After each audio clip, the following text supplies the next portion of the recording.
ओम शांति, ओम शांति, ओम शांति।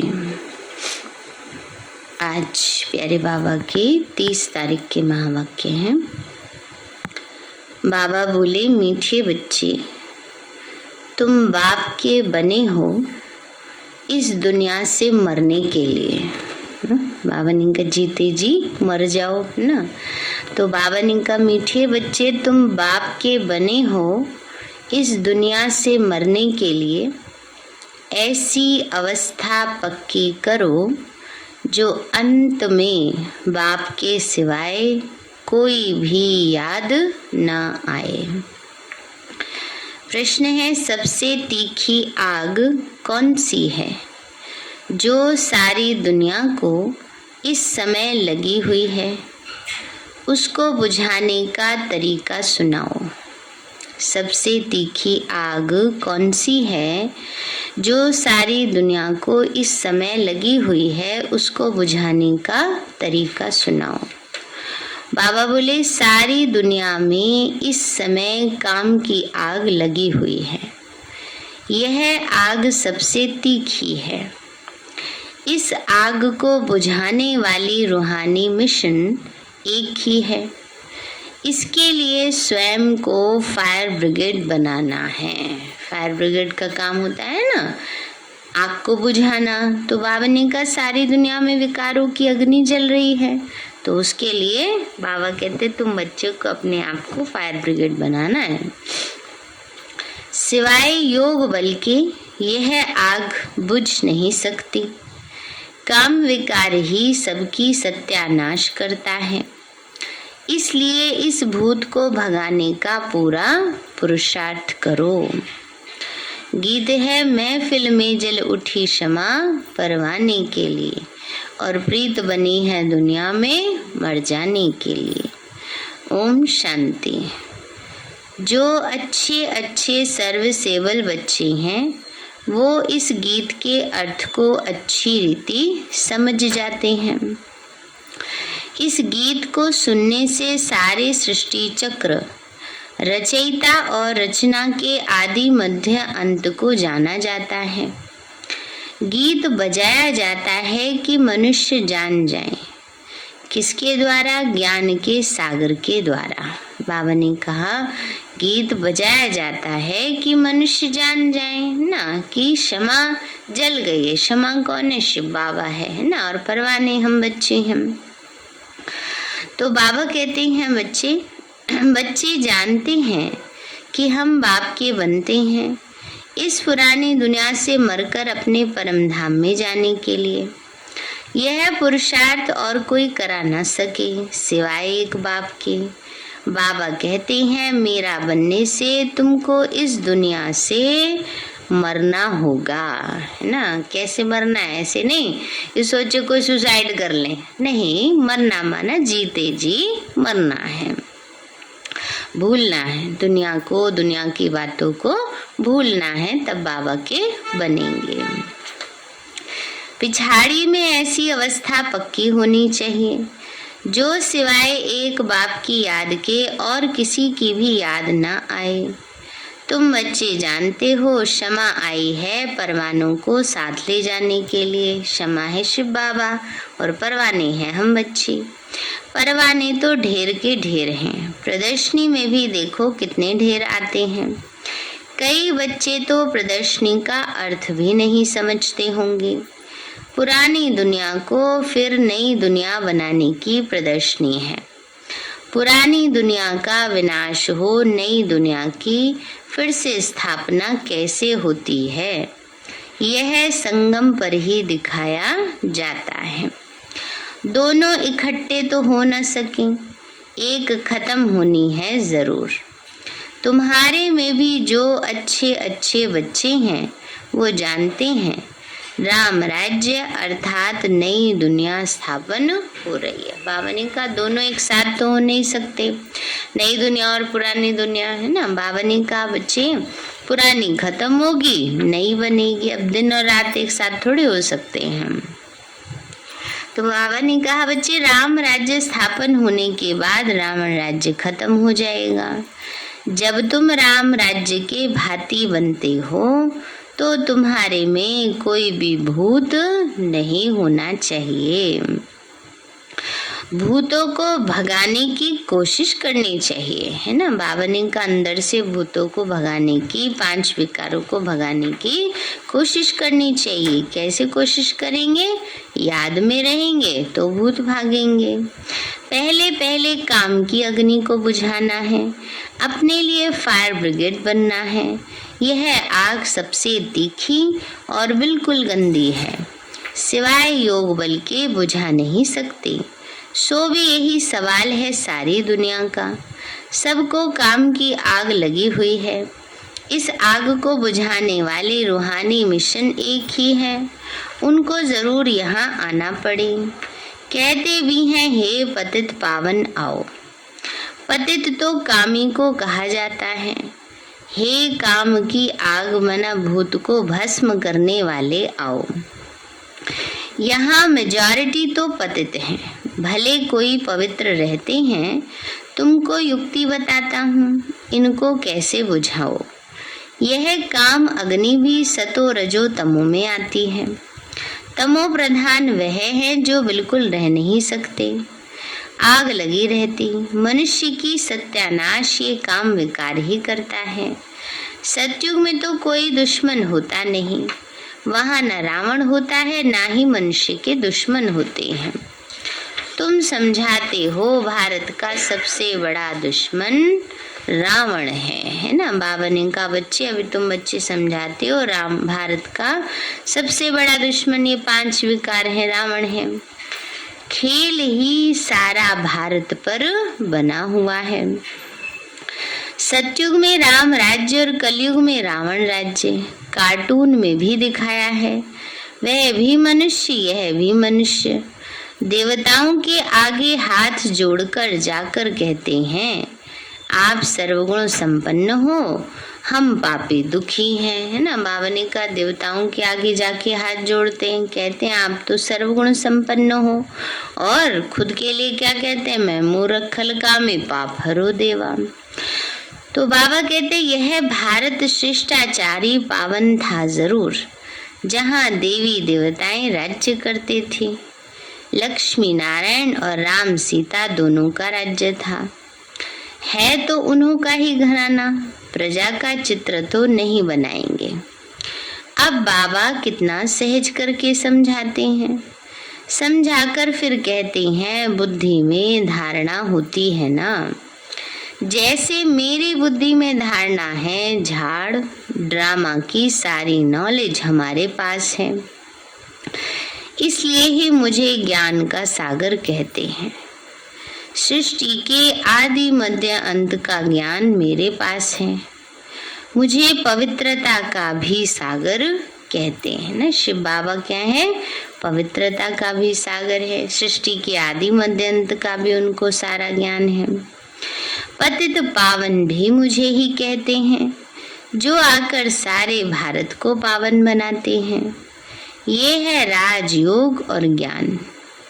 बैरिस्टरी पढ़ते हैं उनको कहेंगे बैरिस्टरी योग, क्योंकि उस पढ़ाई से ही बैरिस्टर बन जाते हैं, है ना। बाबा ने कहा बैरिस्टरी पढ़ते हैं उसको बैरिस्टरी योग कहते हैं, क्योंकि पढ़ाई से बैरिस्टर बन जाते हैं। जैसे डॉक्टरी है ना, और कोई इंजीनियरिंग है। बाबा कहते हैं जो जो पढ़ाई पढ़ते हैं उससे बुद्धि योग लग जाता है।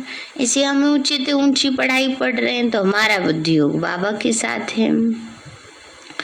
यह बाबा कहते हैं तुम बच्चों को आकर राजयोग सिखाता हूँ।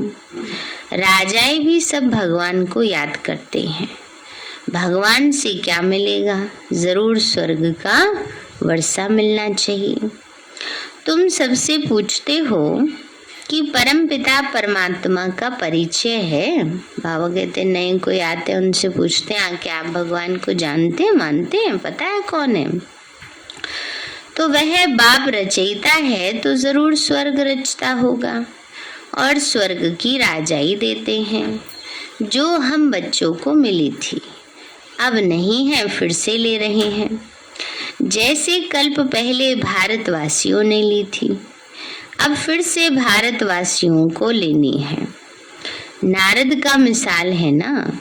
तो तुम बच्चे भी पूछते हो चलेंगे बैकुंठ में, स्वर्ग में एक सीट खाली है। नारद जी कहते हैं ना, स्वर्ग में एक सीट खाली है, चलेंगे। तो जो थोड़ी देर पहले भगवान से कह रहे होते हैं भगवान बड़े दुखी हो गए, जीवन से ले चलो, उनके पास नारद जी पहुंच जाते हैं। नारद जी कहते हैं चलो, आपकी पुकार भगवान जी ने सुन ली। कहते ऐसे कैसे चला जाऊं, अभी तो मेरा बिजनेस बीच में पड़ा है। फिर एक माता जी होती हैं बहुत उम्र वाली, परेशान हो रही होती हैं बहू से, पोते की शादी होने वाली होती है। कहते हैं भगवान अब तो तुम मुझे उठा ले, बस इस बहू ने तो मुझे बहुत परेशान किया हुआ है। नारद जी पहुंच जाते हैं उनके पास, कहते चलो माता जी, आपकी पुकार भगवान ने सुन ली। अरे मैं क्यों जाऊं, अभी तो मुझे अपने पोते की शादी देखनी है। तो ऐसे ही बस किसी से कहो चलो भगवान ने आपको निमंत्रण दिया है तो वो और ही बिगड़ पड़ते हैं। भगवान से नई दुनिया का वर्षा लेंगे, भारत को ही वर्षा मिला था, अब नहीं है और तो कोई मिल ना सके, क्योंकि भारत ही भगवान की जन्मभूमि है। तो चैरिटी बिगिंस एट होम, यहाँ वालों को ही देंगे। परंतु बहुत बच्चियां समझा नहीं सकती, बहुत बच्चों को साक्षात्कार भी कराते हैं, दिखाते हैं तुम बैकुंठ के प्रिंस प्रिंसेस बनते हो। ये है मनुष्य से प्रिंस बनने की पाठशाला। प्रिंस बनना व राजा बनना ये तो एक ही बात है, क्योंकि जो बच्चा राजकुमार बनेगा वो राजा बनेगा। यह साक्षात्कार होता है कि पुरुषार्थ करके ऐसा बनो, बाप की श्रीमत पर चल पुरुषार्थ करो। सिर्फ कृष्ण को देखा ये कोई बड़ी बात नहीं है। ऐसे तो आगे बहुत देखते थे, फिर चले गए। साक्षात्कार हुआ फिर पढ़ते नहीं हैं, ऐसा बनते नहीं, इतना पुरुषार्थ नहीं करते, क्योंकि भूतों का वार है, देहाभिमान का कड़ा भूत है। बुद्धि में रहना चाहिए कि खेल पूरा होता है। हमने 84 जन्मों का पाठ पूरा किया, अब हम यह पुराना चोला छोड़ता हूँ। यह भी सिर्फ याद पड़ जाए तो अहो भाग्य, खुशी का पारा चढ़ा रहे। बाबा ने कहा अगर ये भी याद रह जाए तो ये भी बड़ा भाग्य है, खुशी का पारा चढ़ा रहे। हम जाते हैं वापस मुक्ति धाम में, यह किसी की भी बुद्धि में नहीं बैठ सकता। भले सन्यासी हैं, वह कहते हैं कि हम यह शरीर छोड़ ब्रह्म में लीन हो जाएंगे, परंतु तत्व को याद करने से विकर्म विनाश नहीं होंगे। थोड़ी डांट लगा के भगा उसको, हाँ थोड़ी डांट लगा। तो बाबा कहते हैं बच्चे तो जा कैसे सकते हैं। बाबा ने कहा भले सन्यासी हैं, वो कहते हैं हम शरीर छोड़कर ब्रह्म में लीन हो जाएंगे, परंतु तत्व को याद करने से विकर्म विनाश नहीं होंगे, तो जा कैसे सकते हैं। ले जाने वाला तो एक ही राम है, सभी बच्चों को ले जाएंगे, आप ही तो कोई जा नहीं सकते। पुरुषार्थ करते हैं क्योंकि इस दुनिया में रहना अच्छा नहीं लगता। कोई फिर कहते हैं कि इस नाटक में आए ही नहीं, अनेक मतांतर हैं, गुरु गुसाई आदि करोड़ों की अंदाज में हैं, सबकी अपनी अपनी मत है। भले कहते हैं आपका ज्ञान बहुत अच्छा है, लेकिन बाहर गए खलास। बाबा कहते ऊपर से कह देते हैं मैं हाँ आपका ज्ञान बहुत अच्छा है, लेकिन जैसे ही बाहर जाते सब भूल जाते हैं। आते तो बहुत हैं, परंतु उनकी तकदीर में नहीं है। इतना मर्तबा छोड़कर आए यह नहीं हो सकता, इसलिए गरीब ही उठाते हैं। यहाँ तो आकर बच्चा बनना पड़े। कोई सन्यासी गुरु इतने सब फॉलोअर्स को छोड़ आवे, ये बड़ा मुश्किल है। सो भी यह प्रवृत्ति मार्ग है, मेल फीमेल दोनों को इकट्ठा रहना पड़े। निश्चय बुद्धि वालों की झट परीक्षा ली जाती है। देखे गुरुपना छोड़ते हैं, बाबा का बनना पड़ता है।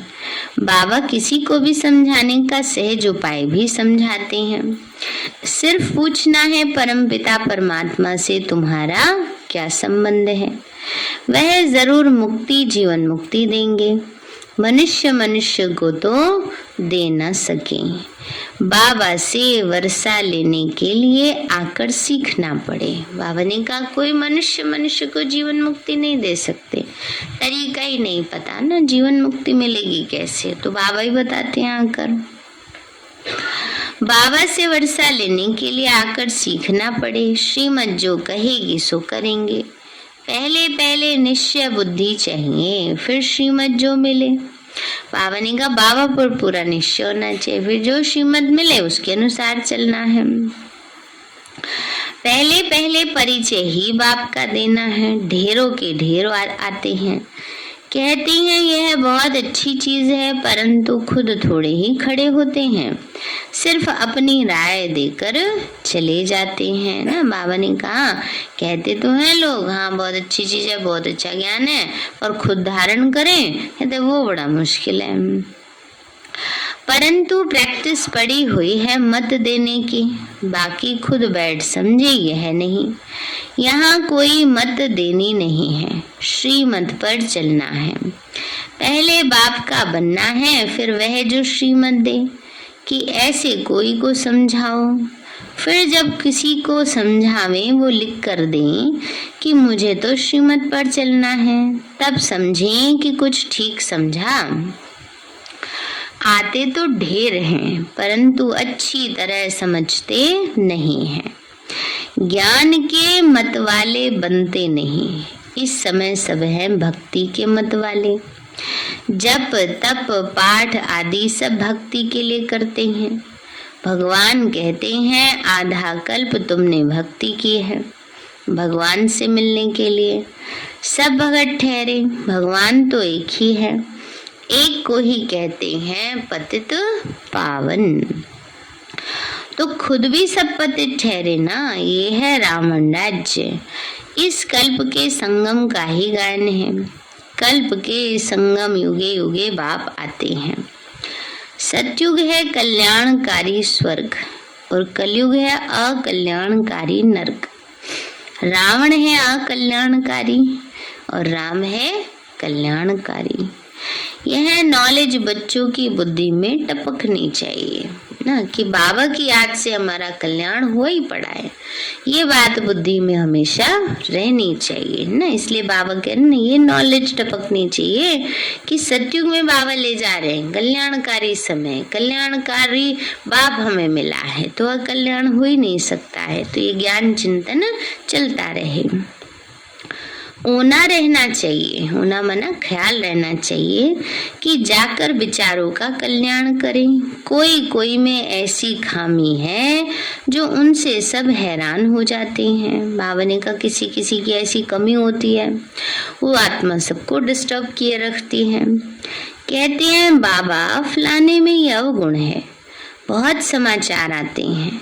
बाबा का कहना है समाचार दो तो सावधानी मिले, है ना, क्योंकि बाबा को बताएंगे तो बाबा डायरेक्शन देंगे, कैसे इस आत्मा को चला सकते हैं, कैसे इसका परिवर्तन कर सकते हैं, एडजस्ट कर सकते हैं। कोई अवगुण होगा तो सर्विस कम करेंगे। आजकल पढ़े लिखे विद्वान पंडित तो बहुत हैं, वो बहुत तीखे हैं। कच्चे बच्चों का तो माथा ही खराब कर दें, इसलिए तीखे तीखे बच्चों को बुलाते हैं ना। जो वेद शास्त्र पाठी होते हैं, अगर कोई कम समझ वाला हो, वही बाबा वैसे तो कहते सब बच्चों को बस मोटी मोटी बात समझ लो, मैं आत्मा हूँ, परमात्मा की संतान हूँ, समझो किसी को समझाना पड़ रहा है। और जो समझने वाला है वो थोड़ा ज्यादा इंटेलिजेंट है उस आत्मा से, तो बाबा कहते हैं इसीलिए फिर कहना चाहिए कि आपको ना ये बातें हमारे बड़े समझाएंगे ना, तो ऐसे करके वो कर देना चाहिए। अपनी तरफ से जो मर्जी आए वो नहीं बोलना चाहिए, उससे गड़बड़ हो जाती है। तो समझते हैं ये हमारे से होशियार हैं। प्रदर्शनी में भी बाबा समाचार मंगाते रहते हैं। कौन कौन अच्छी सर्विस करते हैं, इसमें बड़े होशियार चाहिए। कोई बोले तुम शास्त्र आदि पढ़ते हो, बोलो ये तो हम जानते हैं, यह वेद शास्त्र जन जन्मांतर सब पढ़ते आए हैं। अभी हमको बाबा का डायरेक्शन है, कुछ नहीं पढ़ो, मैं जो सुनाऊं वो सुनो, मेरी मत पर चलो, मुझे याद करो तो विकर्म विनाश होंगे। अभी मौत कहाँ है? सामने खड़ा है। मैं आया ही हूँ तुमको ले जाने के लिए। बाबा कहते बच्चे, मैं तुम्हें ले जाने आया हूँ, मैं तुम्हारा बाप हूँ, तुमको मुक्ति जीवन मुक्ति दूंगा। हर एक को ड्रामा अनुसार पहले मुक्ति में जाना है, फिर जीवन मुक्ति में, सतो प्रधान में आते हैं। इसलिए कहा जाता है सर्व के सदगति दाता सर्वोदया। सर्व में सारी दुनिया आ जाती है। सर्व माना सारी दुनिया का बाप समझाते हैं। वह सब हैं अल्पकाल हद की सर्विस करने वाले। बेहद का सर्वोदया लीडर तो एक ही है। बाबा ने का बेहद का सर्वोदया लीडर एक शिव बाबा ही है। सारी विश्व पर दया कर विश्व को बदलने वाला है। तुम जानते हो बाबा हमको विश्व का मालिक बनाने आए हैं। एवर हेल्दी वेल्दी बन जाएंगे, परंतु इतना भी किसी को बुद्धि में नहीं बैठता। 2 अक्षर भी बैठे तो अच्छा है। हम भगवान बाप के बच्चे हैं। भगवान से स्वर्ग का वर्षा मिलना चाहिए। मिला हुआ था, अब नहीं है, फिर से मिल रहा है। अब बाबा कहते हैं मुझे याद करो और वर्षे को याद करो। 1-2 को यही मंत्र दो तो मैं तुम्हारा बेहद का बाप हूँ। धर्म स्थापना के लिए धक्के तो खाने ही पड़ते हैं। बुद्धि में रहना चाहिए कि अब नाटक पूरा होता है, बाकी थोड़ा समय है, जाना है अपने घर, फिर हमारा नए सिरे पाठ शुरू होगा। बाबा ने कहा अपने घर जाएंगे, सतयुग में आएंगे तो नए सिरे पाठ शुरू होगा। यह बुद्धि में रहे तो बहुत अच्छा है ना। बाबा ने कहा बच्चे बस अब ये क्लोज होने वाला है ड्रामा का सीन ना, तो परिवर्तन तो होगा ही। जब घर टूटने पर होता है तो कितना उसमें होता है ना, तो इसलिए बाबा ने कहा परिवर्तन हो रहा है, इसलिए नए सिर फिर हमारा पाठ शुरू होगा। तो ये सारा टाइम बुद्धि में चलना चाहिए। तुम बच्चों के कदम कदम में क्या भरे हैं? पदम भरे हैं। पद्मों की कमाई हो रही है हमारी। जितना कदम, कदम माना पैर भी, बाबा की याद में चलते हैं वो भी। दूसरा कदम माना कर्म। जितना हम बाबा की याद में रहते हुए कर्म करते हैं उतनी हमारी कमाई होती जाती है। बड़ी जबरदस्त कमाई है, कम नहीं है, बड़ी जबरदस्त कमाई है। खुद भगवान कमाई करने की राय देते। राय पर चलने से स्वर्ग में तो पहुंच जाते हैं, परंतु स्वर्ग में भी फिर ऊंचा पद पाना चाहिए। ये कमाई है चुपचाप करने की। कर्म इंद्रियों से कर्म करो, परंतु दिल साजन की तरफ हो तो बस बेड़ा पार है। बड़ी जबरदस्त कमाई है। बाप की सर्विस में रहने से ऑटोमेटिकली बहुत आमदनी होती है ना। बाबा ने कहा बाबा की सर्विस में रहने से क्या होता है? ऑटोमेटिकली आमदनी होती है। अच्छा मीठे मीठे सिक्के लदे बच्चों प्रति माता पिता प्यार और गुड मॉर्निंग। रूहानी बाप की रूहानी बच्चों को नमस्ते। रूहानी हम बच्चों की रूहानी माता पिता बाप दादा को नमस्ते नमस्ते बाबा नमस्ते। धारणा के लिए मुख्य सार है, अब ये नाटक पूरा हुआ, हमें वापस मुक्ति धाम में जाना है। इस खुशी में रहे पुरानी देह का अभिमान छोड़ देना है। नाटक पूरा हुआ, हमें मुक्ति धाम जाना है। बाबा ने कहा इस खुशी में रहे पुरानी देह का अभिमान छोड़ देना है। दूसरा एक बाप की मत पर चलना है। बाप को अपनी मत नहीं देनी है ना, बाबा की श्रीमत पर चलना है। ये नहीं बाबा ये बात ऐसे नहीं ऐसे है ना, बाबा ने कहा अपनी मत नहीं देनी है। निश्चय बुद्धि बन, बाप की जो श्रीमत मिली है उस पर ही चलते रहना है।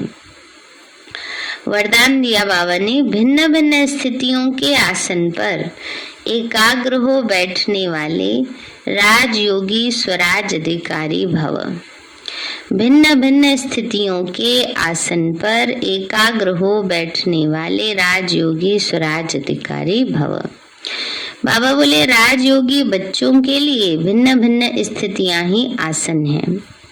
कभी स्वमान की स्थिति में स्थित हो जाओ तो कभी फरिश्ते स्थिति में, कभी लाइट हाउस माइट हाउस की स्थिति में, कभी प्यार स्वरूप लवलीन स्थिति में। जैसे आसन पर एकाग्र होकर बैठते हैं ऐसे आप भी भिन्न भिन्न स्थिति के आसन पर स्थित हो वैरायटी स्थितियों का अनुभव करो। जब चाहो तब मन बुद्धि को ऑर्डर करो और संकल्प करते ही उस स्थिति में स्थित हो जाओ। तब कहेंगे राजयोगी स्वराज्य अधिकारी। स्लोगन है, वफादार वह है जिसे संकल्प में भी कोई देहधारी आकर्षित न करे। वफादार वह है जिसे संकल्प में भी कोई देहधारी आकर्षित न करे। सारे हैं मीठे बच्चे, तुम बाप के बने हो इस दुनिया से मरने के लिए। ऐसी अवस्था पक्की करो जो अंत में बाप के सिवाय कोई भी याद न आए। प्रश्न है, सबसे तीखी आग कौन सी है जो सारी दुनिया को इस समय लगी हुई है, उसको बुझाने का तरीका सुनाओ। बाबा बोले सारी दुनिया में इस समय काम की आग लगी हुई है, यह आग सबसे तीखी है। इस आग को बुझाने वाली रूहानी मिशन एक ही है। इसके लिए स्वयं को फायर ब्रिगेड बनाना है, सिवाय योग बल के यह आग बुझ नहीं सकती। काम विकार ही सबकी सत्यानाश करता है, इसलिए इस भूत को भगाने का पूरा पुरुषार्थ करो। गीत है, महफिल में जल उठी शमा। ओम शांति। मीठे बाबा, आपने हमें सब कुछ दिया, आपका पदम गुणाबार शुक्रिया। प्यारे बाबा, आप हमें ज्ञान गुण शक्तियों वरदानों और सद्बुद्धि से भरपूर करते हो, आपका बार बार शुक्रिया। मीठे बाबा, आपने मुझ आत्मा को, इस सेवा स्थान को, विश्व की सर्वात्माओं को निर्विघ्न बनाया, आपका बार बार शुक्रिया। प्रकृति के पांचों तत्वों का भी शुक्रिया, साइंस के साधनों का भी शुक्रिया, लौकिक अलौकिक परिवार का भी शुक्रिया। हे तन, तुम्हारा भी शुक्रिया। विश्व की सर्वात्माओं का और ब्रह्मांड की सारी शक्तियों का सब प्रकार का सहयोग देने के लिए शुक्रिया। मीठे बाबा, मुझ आत्मा ने जाने अनजाने में जिन भी आत्माओं को मनसा वाचा कर्मणा दुख दिया है, मैं उन सभी से क्षमा चाहती हूँ, मुझे क्षमादान दिलाओ। और जिन आत्माओं ने मुझे दुख दिया है, विघ्न रूप बने हैं, मैं उन सभी को दिल से क्षमा करती हूँ। सबका कल्याण हो, सबको सुख शांति सद्बुद्धि मिले। और बाबा के सेंटर की सेवाएं खूब बढ़ते जाएं। शिव बाबा से सारी शक्तियां मुझ आत्मा में समा रही हैं, पूरे शरीर में फैल रही हैं, पूरे घर में फैल रही हैं, पूरे देश पूरी दुनिया में फैल रही हैं। सब प्रकार के वायरस नष्ट होते जा रहे हैं। मैं आत्मा परम धाम में चमकती हुई मणि हूँ। सतयुग में पावन देवताई शरीर में पहले नंबर जन्म में रॉयल फैमिली में हूँ। मैं अष्टभुजाधारी देवी दुर्गा हूँ। विघ्न विनाशक गणेश हूँ। मैं बाबा की छत्र छाया में पलने वाली सर्वश्रेष्ठ ब्राह्मण आत्मा हूँ। मैं फरिश्ता हूँ।